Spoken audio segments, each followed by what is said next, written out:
Viewers, Prime Minister Modi has sent a direct message to China warning it that the era of expansionism is over and that it needs to respect its obligations under international law as a responsible member of the global community. That message was delivered in Leh recently by the Prime Minister, as recent, in fact, as yesterday. Without naming China, the Prime Minister also drew a line for the bellicose neighbour, saying Galwan is a prestige issue and that our army would not hesitate to reclaim what it legitimately believes is India's territory. Though the Prime Minister's message is unambiguous, the opposition continues to question Modi on several counts. Are the questions that are being asked by the opposition valid? Let's speak on this today with our panel, and I want to first begin with Sanjay Jha, who joins us. And I want to ask you, Mr. Jha, a lot is being said about the Prime Minister's statement that it's not sort of measuring up to the intent that was sought to be conveyed, that there is a lot of grandstanding, that the resoluteness, that the rhetoric rather overshadows the resoluteness. How do you look at it? You know, Rahul, when it comes to national security, the territorial boundaries of our country, I mean, these are very sacrosanct issues, and they are not the prerogative of any political party or government. I think every political party which has questioned the government or has said we stand by you, including the Congress party, by the way, have a right to give the government, to tell the Prime Minister directly whatever constructive suggestions can be provided for. For example, I mean, I do believe that at the moment, Rahul, as we talk, you know, this is not the time for chest thumping or to appear very, macho to the domestic constituency. India is highly susceptible at its borders, and you use the right word, bellicosity or the belligerence of a very difficult, unpredictable, and a hegemonic neighbor in China. Now, the hard reality is that we got a 2,100-mile amorphous border with China, and China periodically has leveraged that to, cross the line of actual control, which by itself is another nebulous area, and threaten us. And they do that because they have a massive army, and they are also driven by their own, kind of geopolitical ambitions. Now, that is the hard, real politic that we first need to be reconciled to. Coming down to your point, I don't think whether it's Mr. Rahul Gandhi or the Congress party or any other opposition party, no one is telling that we are not siding the government in this big battle. Honestly, I believe the world is angry with China on coronavirus alone. And the way China has conducted itself with India, I think it's shameful. This military aggression is something that all of us are together in this fight with whatever Mr. Modi's government does. And, you look at what they're doing to Taiwan or Hong Kong, etc. Therefore, I am actually believing that all of us are more hawkish on China than many of us were before. And, remember the Hindi Chini Bhai Bhai has now become like, some kind of a old fuddy-duddy line of harmony that is today virtually appearing like a joke. China has violated the Border Peace and Tranquility Agreement, which Mr. Narasimha Rao had struck in 2007, and they have done it brazenly. So my only point will be, and this is the point where the Congress party, I believe, is totally right, is on two counts. Number one, I think the Prime Minister's statement on Galwan Valley that he made after the post-party meeting, that is not the kind of, I believe, political liberties any politician should take, no matter what the electoral compulsions may come in a few months. The second point is, I think where Mr. Modi's government is truly failed is the neighborhood policy around India. And we're not talking about just the traditional China-Pakistan nexus. Look at Nepal, look at Bhutan, look at Bangladesh, Sri Lanka, Maldives. I don't know about Myanmar, but maybe Myanmar as well. India becomes encircled by China.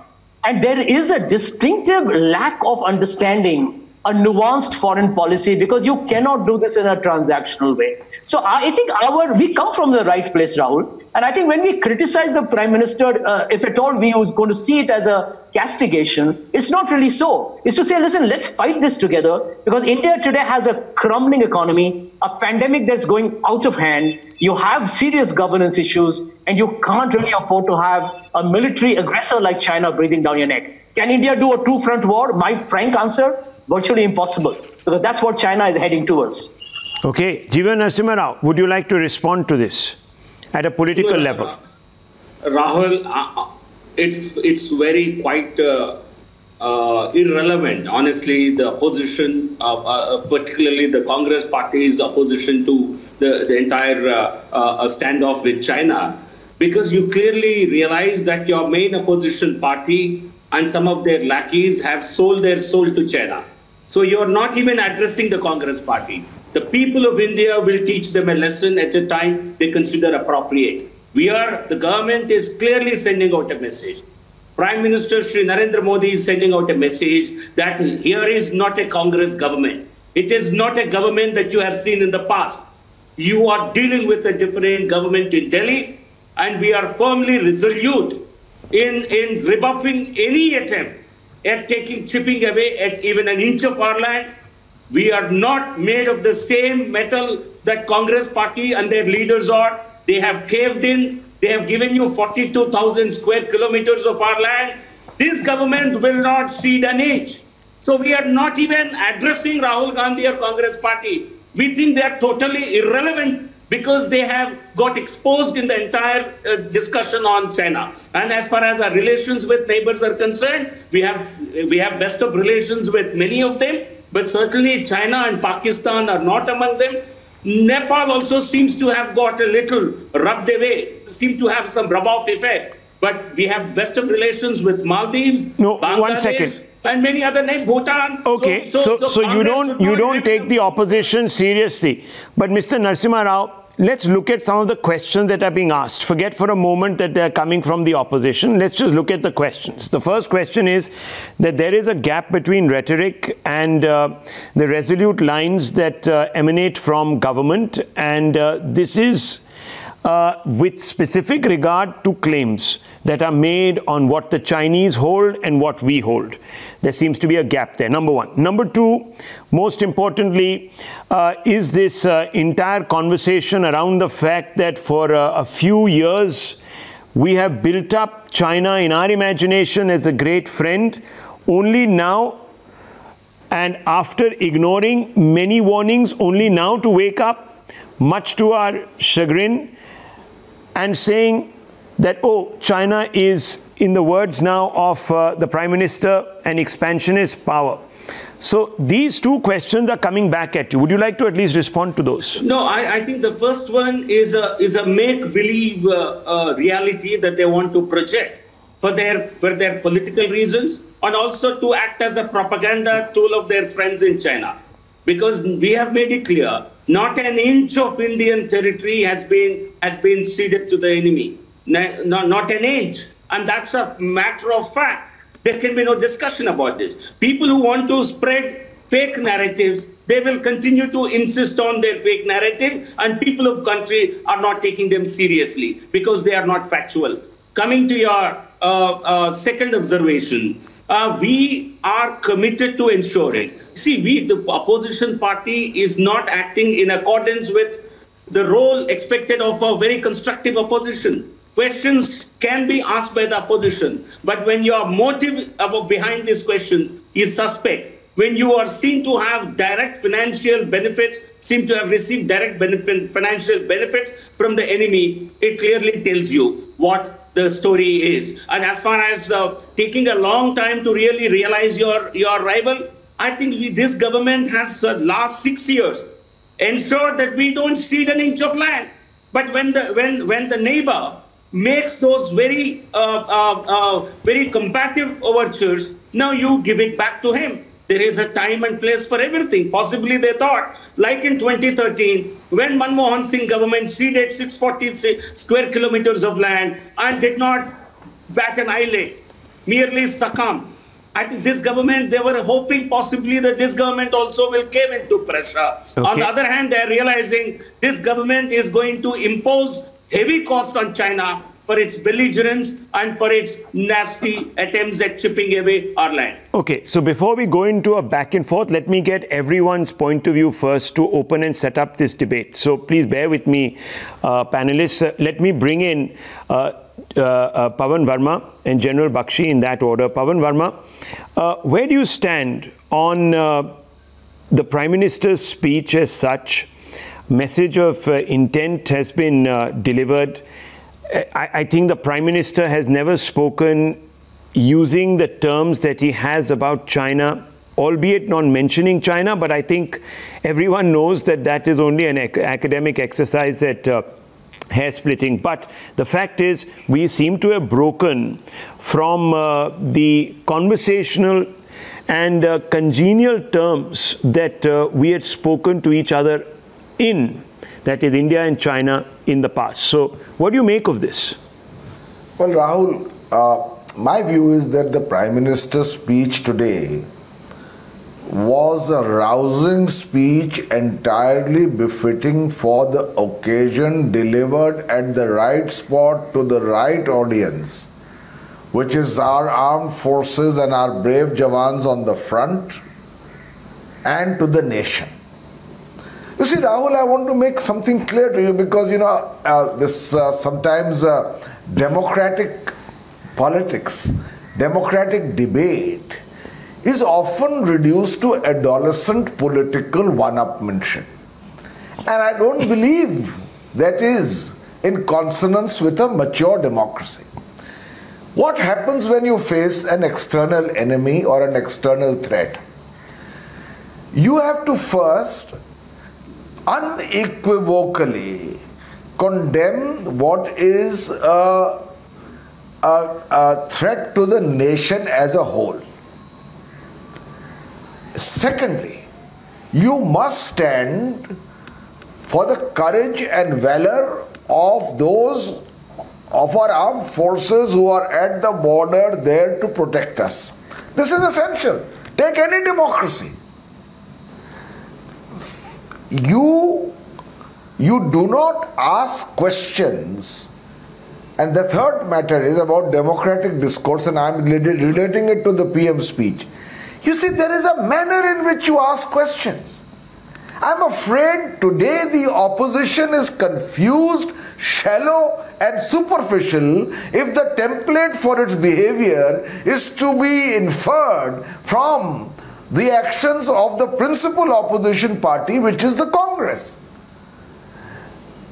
People point to the precedent of Atal Bihari Vajpayee ji in 1962, asking questions to Jawaharlal Nehru.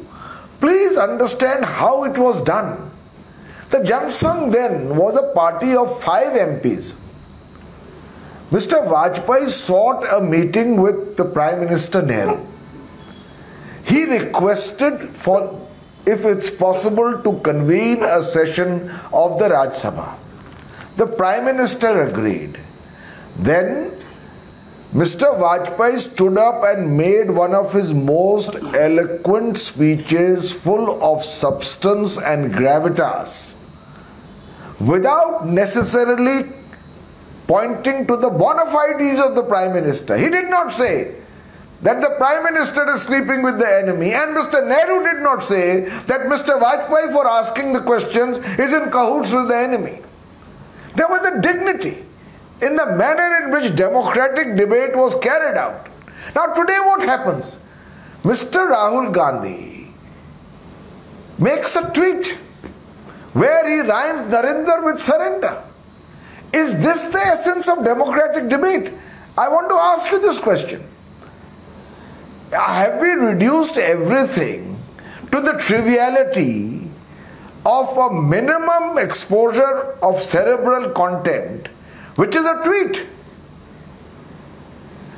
asked at this time in a manner which is, in my view, exceptionally lacking intellectual content?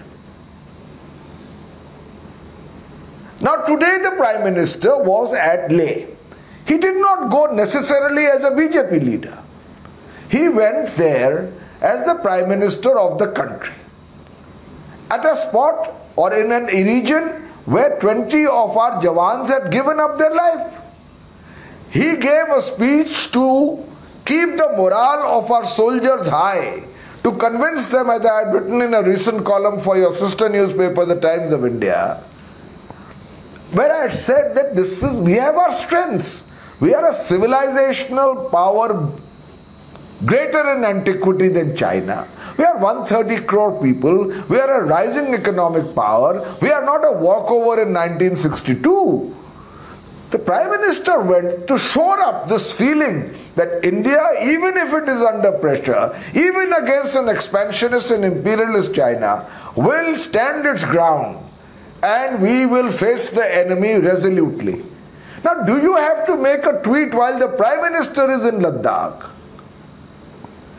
that the Ladakhi says something, the PM says, who is lying?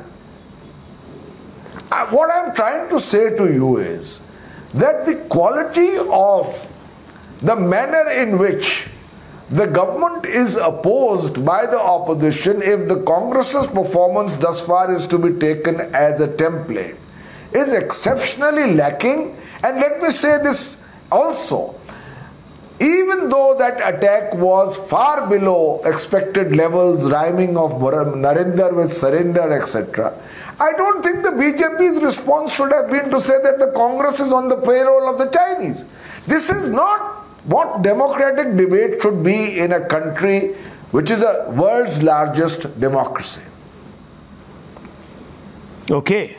Well, unfortunately, the way you have, fortunately and rightly, the way you have framed your response to the question I asked now obviously pushes me into getting a response from Mr. Jha and GVL Narasimha Rao. So Mr. Jha, very short, because I need to get to General Bakshi, very short: indignities pass for intellectual debate, adolescent political one-upmanship, the use of the term Surrender Modi or Surrender Modi or what have you to rhyme with his first name doesn't pass for a responsible rhetoric or even responsible questioning at this hour. Response. But Rahul, I would tend to agree to a great extent here, because I do agree with Pawan that, our political discourse cannot touch a very abysmal level. I have also mentioned this publicly. I've tweeted it, Rahul, so I'll repeat on your channel, and I say so with full responsibility, that political leadership is under stress and pressure at all times. Dr. Manmohan Singh was, Atal Bihari Vajpayee was, today Mr. Modi is. I don't think Mr. Modi's job today is highly coveted. I mean, he's got multiple, monumental challenges to take care of. And I do believe that while leaders can make certain tactical mistakes, like I will repeat that Mr. Modi's rather casual statement in after the all political party meet gave China an unnecessary, unwarranted handle to mess around and say that we have a claim on Galwan Valley. That's one point. But I do agree with you, and I agree with Pawan and you on this point, that today is a situation where we need to demonstrate mature political consensus. This is not the time for hyperbole. And I do believe that no political leader will willingly allow a single inch of India, will allow any such compromise to ever happen with India's national security. People can make mistakes. They can make it involuntarily, but nobody will ever willingly, of their own volition, allow their border security or their borders consecrated nature to be ever compromised. A lot of people in my own party criticize me for actually telling this, that we should not be attacking or making ad hominem attacks at the Prime Minister, because he said all kinds of comments when he was the Chief Minister of Gujarat against Dr. Manmohan Singh and our policies on Pakistan and China. That's history. But we should go by what Atal Bihari Vajpayee said about Mrs. Gandhi when we won the famous 1971 war. Okay. So I think there are a lot of positive, inspirational examples to go by. So at this moment, you would say that your party also needs to raise the level of debate if it really wants to be taken seriously as an opposition party asking the right and legitimate questions. Okay, let me bring in General G.D. Bakshi. General G.D. Bakshi, a lot of talk on what the Prime Minister said after his meeting.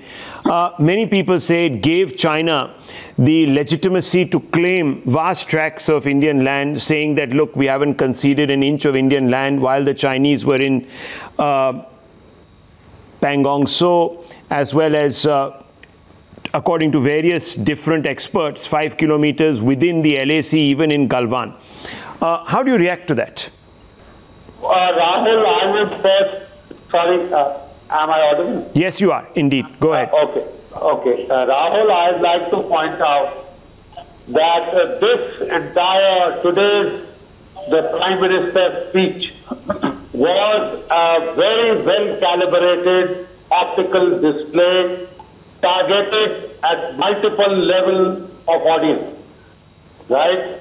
There was the domestic audience, first and foremost, the boys who were on the ground zero fighting.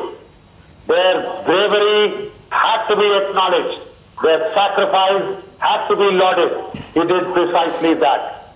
There were messages to be conveyed to China, which has postured 20,000 troops opposite eastern Ladakh, and to Pakistan, which is doing a Haina act by pushing in 20,000 troops into Gilgit-Baltistan.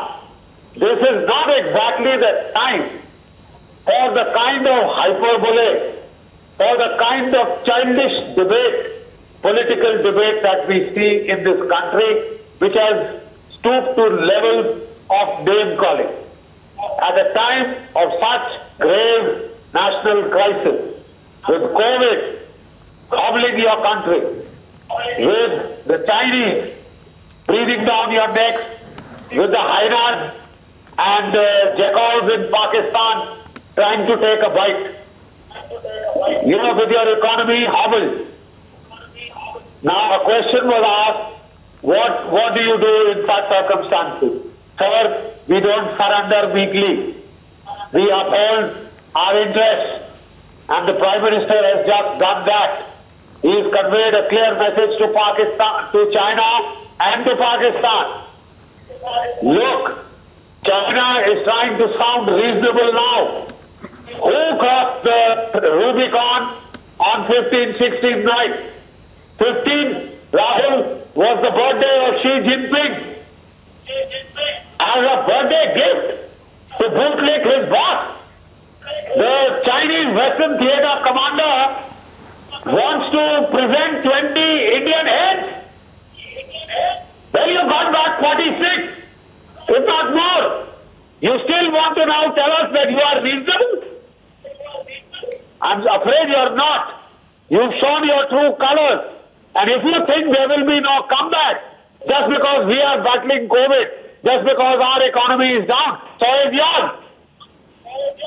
Look, Rahul, the entire Chinese calculus is now clear.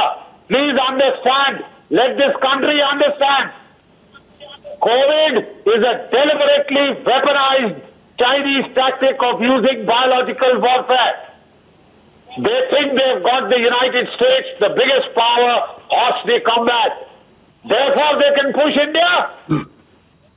Well, they could push the Philippines. If you think you can do the same to India, you got another thing coming. Okay. We haven't lost our self-respect as yet. We may have economic problems.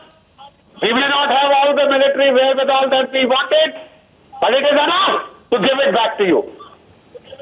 And to all those who are doing the Haina Act, we will watch very carefully, Rahul, whether Pakistan or Nepal. We will not forget, we will not forgive that when China was trying to breathe down our necks, there were people jumping in like jackals.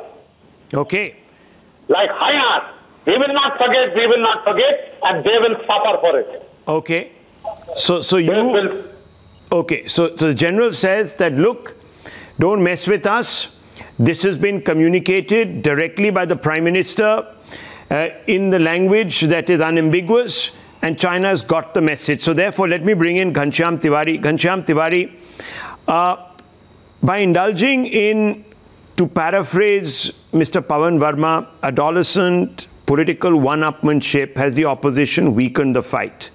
By not standing unquestionably with the centre, has the opposition weakened the fight? These are the two questions I'm asking you today. Well, Rahul, much of the esteemed panelists have spoken. One of the leading newspapers in its central editorial titled it, "Stand Up and Speak Up. Credible international coalition is a long way off. India must raise its voice against Chinese aggression wherever it takes place." So anyone who is following news on the basis of facts has been telling this government to stand up and speak up. in May, this government did not stand up. It was opposition. It was our retired defense force personnel. It was independent journalists with a defense background who stood up and questioned this government. That is what, when this government gave its first response, and its first response was a lazy response. Lazy response as in, the disengagement has started, let's celebrate Mr. Modi's victory. And then came the rude shock that 20 of our brave hearts had to fight inch by inch, and they attained martyrdom. It is at that point this government was awakened. So today's move by the Prime Minister, by speaking to the troops, by visiting Leh, is a welcome move. But I must say that it comes very late. It comes with a manner of confusion, saying that first Defense Minister will go, then he will not go. It comes with steps that the government has taken almost in a reactionary manner by saying that we are going to ban these apps. And it comes with a continuous question mark that why is BJP government, be it Defense Minister or the Prime Minister, not naming China for what they are doing? Why would we not stand up to the bully and name call the bully, saying that by breaching our agreements, by breaching the border, you are in an act of aggression, and the international community will take notice when already unpopular China is name called. So my question is to this esteemed panel, what is this mystery about not name calling China? Okay, so Shekhar Iyer, stand up and speak up was the expectation. The government gave a lazy response, only awakened after 20 Jawans paid with their life, sacrificed themselves. So the opposition, in essence, is saying that they have pushed this government to speak up and strengthened the fight, not weakened it. Had it not, had it kept quiet, had various elements of civil society kept quiet, this government wouldn't have woken up to the point that it has now. Rather showing glee that the Prime Minister's got the problem with China. Because right from the beginning, we saw the reaction that was coming from the Congress party was not in the sense of showing solidarity with the government on the issue with the border standoff. We did not see a single statement condemning the Chinese action. We did not see a single Congress Working Committee statement specifically naming China. What we saw was right from the beginning, somehow to be, they are very happy that the Prime Minister is in trouble. Let's use this occasion. And this has not happened the first time. I want to draw attention to 1999, when we had the Kargil War. Similarly, when the standoff was going on in the Kargil Heights, the same questions were asked of Vajpayee also, by the same Congress party. We are seeing it happening again and again. See, there is a timing for everything. Opposition has all the right to ask questions. Opposition has all the right to put the government on the map. But when you have a kind of standoff on the border, the ideal thing would have been to wait. You can ask all the questions, but what do we see? We saw a running commentary which was left up by the Beijing Foreign Office. It was left up by the Beijing official media. So what was the opposition doing? Now, as far as the Prime Minister's particular statement that is being referred, the Prime Minister cannot get into a running commentary on the border situation. On the particular statement that has been made, I have spoken to a number of people in the government. They have their own views, but they can't get into saying that what actually happened on that day. We are talking of 20 soldiers having lost their life. Why did they lose their life? Because they went to challenge the Chinese side. Because they said you cannot put up troops as per our agreement. You have to go back. That is how the whole trouble started. And let us not forget, at least to my best of my knowledge, 43 Chinese soldiers have lost their life. Would this have happened if Indian soldiers had not resisted it? There are certain facts the opposition is aware. But the opposition concern, particularly of the Congress party, appears to be, okay, Modi is in trouble in this, let's get afraid. Because this is the time, let us take the sheep of his leadership, particularly concerning national security. But let us consider in contrast, how did a senior opposition voice like Sharad Pawar speak? Even at the all-party meeting, he said, let us allow some time for the government. Similarly, when questions were being asked by Rahul Gandhi, Sharad Pawar came out with a statement saying that, look, let us not try to pin down a particular standoff on a particular regime. We have had problems, border problems with China for a long time. We cannot forget 1962. And this is not the hour to ask questions. This is an hour to stand solidly. You will have ample time when the parliament meets. You can ask all the questions. Because I would agree with Mr. Pawan Verma, who said Look, there was a time when Vajpayee ji sought a meeting with Pandit Jawaharlal Nehru and wanted to know, did any of these leaders, today's leaders, show that kind of courtesy? What we have seen is purely churlish act with the feeling, look, I got this opportunity to fix Prime Minister Modi, let me do it. Now, this is not the way the country is going to accept opposition politics, and we are already seeing it. And if today everybody feels the Prime Minister has done the right thing, because there is a sense of timing for everything. He will have to give that room to the government to decide on the timing. Otherwise, there is endless, running commentary, and trying to score brownie points is not going to help, certainly not the opposition, because the country can take care of itself. It's about fixing Modi at the end of the day, Sanjay Jha. It's nothing more than that, says Shekhar Iyer. And some people actually buy into this. They say that whether it was Article 370 scrapping, or it was the Ayodhya verdict, or it was the CAA law, everything was turned into an event to target the Prime Minister, to suggest that he was the polarizer-in-chief or divider-in-chief. And this flows, this continuous attack, even on the Prime Minister, on the back of what is happening in the icy heights of eastern Ladakh, is just a continuation of this. Rahul, I heard a couple of comments, and I just want to be very categorical on your channel. Your channel is very popular, has a wide reach. I think anyone making accusations against my party, saying that we are being soft on China, etc., is so absurd and atrocious. I don't want to even dignify that statement with a response. No, I mean, these are ridiculous. But one second, I don't want to interrupt. Yeah. That's not the style of this debate. But Mr. Jha, there has been concern that there has been no unambiguous critique of China's actions unilaterally from the Congress party. We haven't seen a single statement. And that is what is leading many people to believe that this is part and parcel of the previous, incidents or events that took place in which the Congress took a very strident anti-Modi line. Well, Rahul, let me answer that very, very quickly. The truth is that we have fought several wars against China and Pakistan. And you know that in probably the majority of them, the Congress party was in governance in Delhi. And we know that, against Pakistan for sure, 1962, of course, we had a lot more casualties than China had. But the truth is that we have successfully, our military endeavors, our army has done an outstanding job. So I think this entire discussion, which, I have always believed that the BJP has, plays to a political game plan. Who in India, tell me one thing, does anybody watching your program, everybody on this panel is a patriotic Indian? Everyone is batting for India. We celebrate India's success in every field. Please do not target people who question the government. Now, you can question the question, but please do not question the intent behind the question. Now, let me give you one example. The Indian ambassador to China, Vikram Mishri, who, by the way, coincidentally happens to be my batchmate, he has made a statement saying that the Chinese were in the Indian side of the line of actual control. Now, what are you going to say here? That he's become an anti-national or what? I mean, the truth is, one thing that this government needs to understand, Rahul, and you do shows very often, and I respect your views on foreign policy. You cannot be ambiguous on issues of territorial battles. China has a land grab intent. For God's sake, look at what it's threatening Taiwan and Hong Kong with. I mean, they are basically have a lot in common than we have.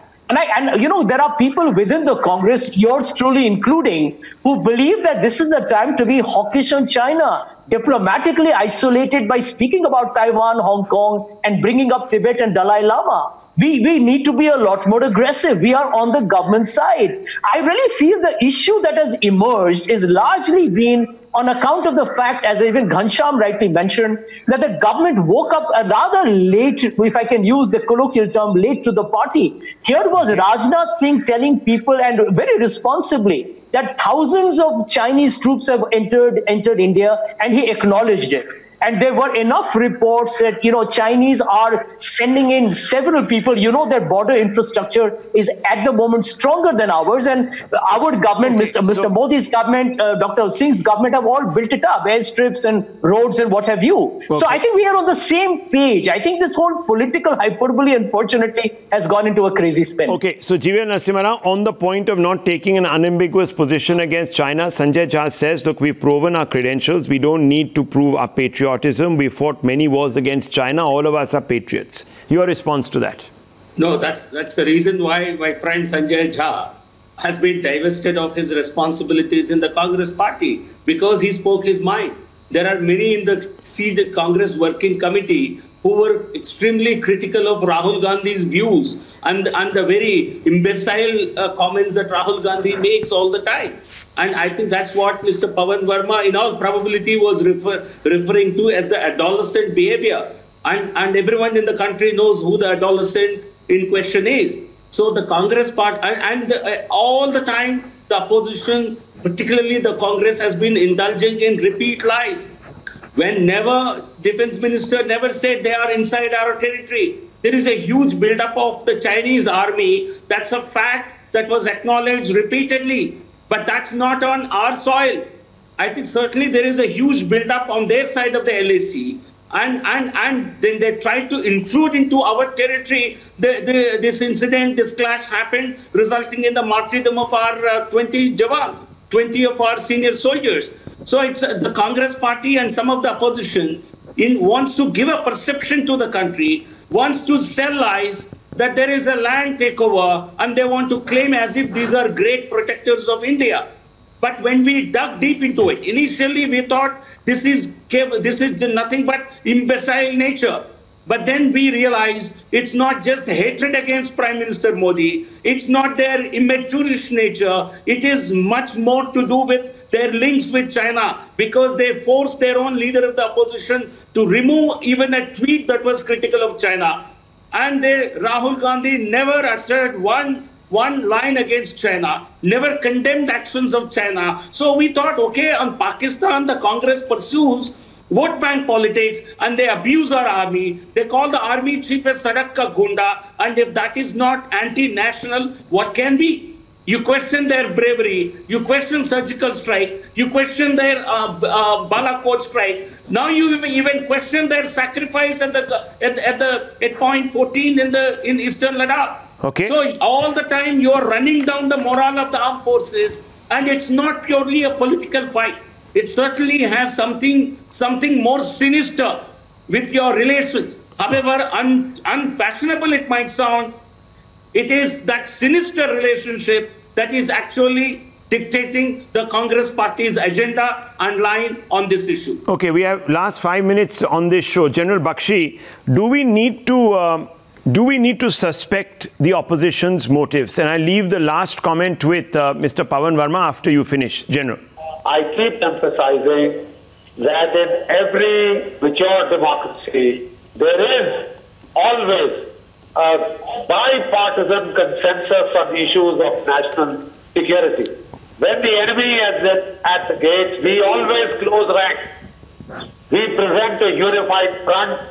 We forget our internal bickering, name-calling, and mutual invective, and we shift to a united national stand. I'm so sorry to see that not happening. The opposition must oppose, otherwise we will not be a democracy. It is the timing and the nature of that opposition. I entirely agree with Mr. Verma.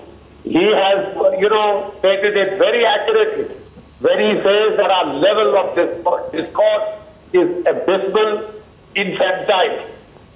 Abysmal and infantile. We must rise above it. The COVID is a great challenge. It has been compounded by the military challenge of China. It also presents you an opportunity. The world is sick and tired of China's bullying and pushing around. Anybody who wants to align with China now is on the wrong side of history and the wrong side of public perception and emotion. Right? It is India's movement. Please take a stand. If the United States is hostile combat, we are strong enough to stand up on our own. Stand up on our own and be counted. Okay. Set an example to the nations of Southeast Asia. The Japanese have come and done naval exercises with you. But let me be quite clear on this subject. The Indian Armed Forces can stand up on their own and give as good as they get. Sure. even if China and Pakistan come together.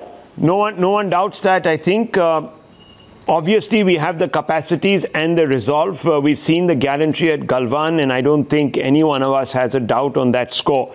Pawan Verma, let me come out to you because this is very important. General Bakshi has pointed to the lack of bipartisan consensus on foreign policy. Now, what is spurring this? And I want you to take a view which encompasses all sides really of this debate, because it's essential to note that the government has also, much to its credit, gone beyond the normal, so to speak, while dealing with China. There have been steps taken on the business or trade front. There have been steps taken on the diplomatic front. There are military steps underway. There are prospective military steps underway as far as trying to send the right messages to China are concerned. So is the opposition just picking at straws to stay relevant? Or is it really today got a relevant point to make?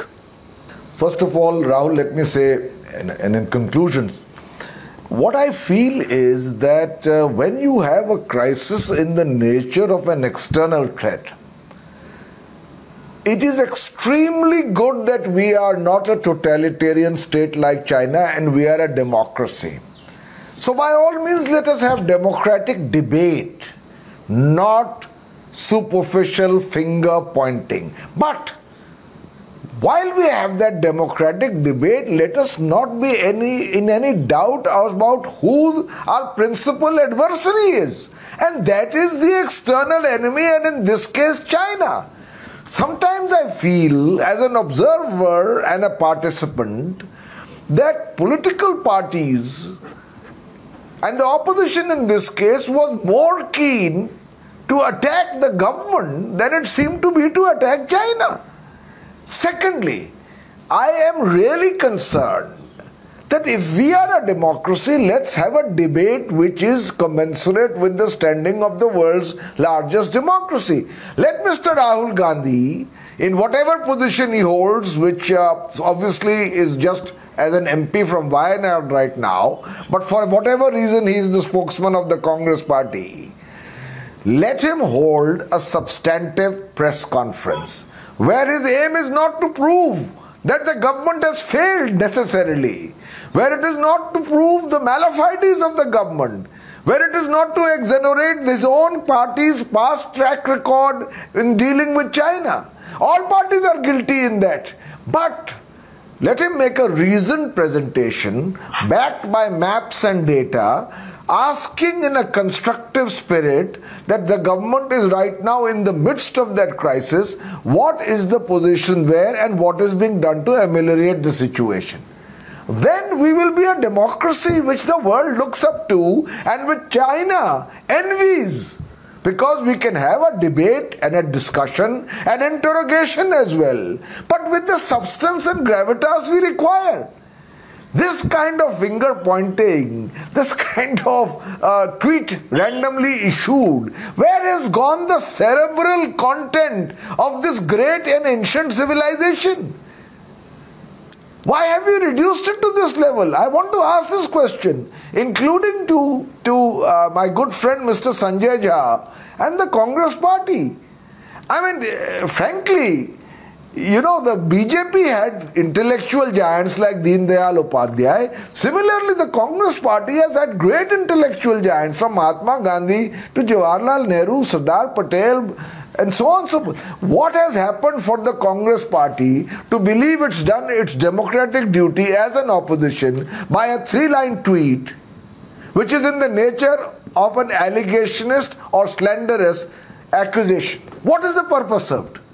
Do I answer? Okay, quick. Yes, I was about to wrap it up, but okay, quickly. Yes. How have you done your democratic duty as a responsible opposition party by bringing the discourse to the level that it has been brought down to? Simple question. Forget about everything else. No, Rahul, I just feel that I don't want to comment on social media, Twitter posts, because the nature of the beast is that you've got to be, precise and, But don't use the beast. But I want to ignore that. I think the fundamental point here is go beyond it, Sanjay. Go beyond it. Go beyond it. Don't use that beast. I mean, why do we have to be led by the beast? You know, since when has mankind been led by a beast? If we do that, then unfortunately we become a beast ourselves. And that is not where we want to be. So, you know, look, I understand there could be a long and lengthy response, but the long and short of it is, and I've run out of time, I'm terribly sorry, it was an absorbing debate. I think viewers, look, ask the questions. And I think Times Now has been the first channel to say that ask the questions, but ask also the relevant questions. Let's have that meaty, substantive debate. And if Parliament is not functioning for obvious reasons right now, then use other forums which provide for substantive interrogation of the facts. Unfortunately, what is happening right now is they shoot and scoot Twitter sort of ambush that is being, you know, plotted from time to time, which makes both the conversation very debased and secondly gives the government no real reason to answer, which is where the problem begins. All of us as participants in a democracy require the government to answer us. But if the question is imperfect, then the response will never come, because it will not be to the real urgent questions that need to be asked. Therefore, the opposition must take it upon itself to ask the right question to elicit the answer that we all need to hear as paid-up members of this democracy. We leave it at that, viewers. It's been engaging. See you on another big debate.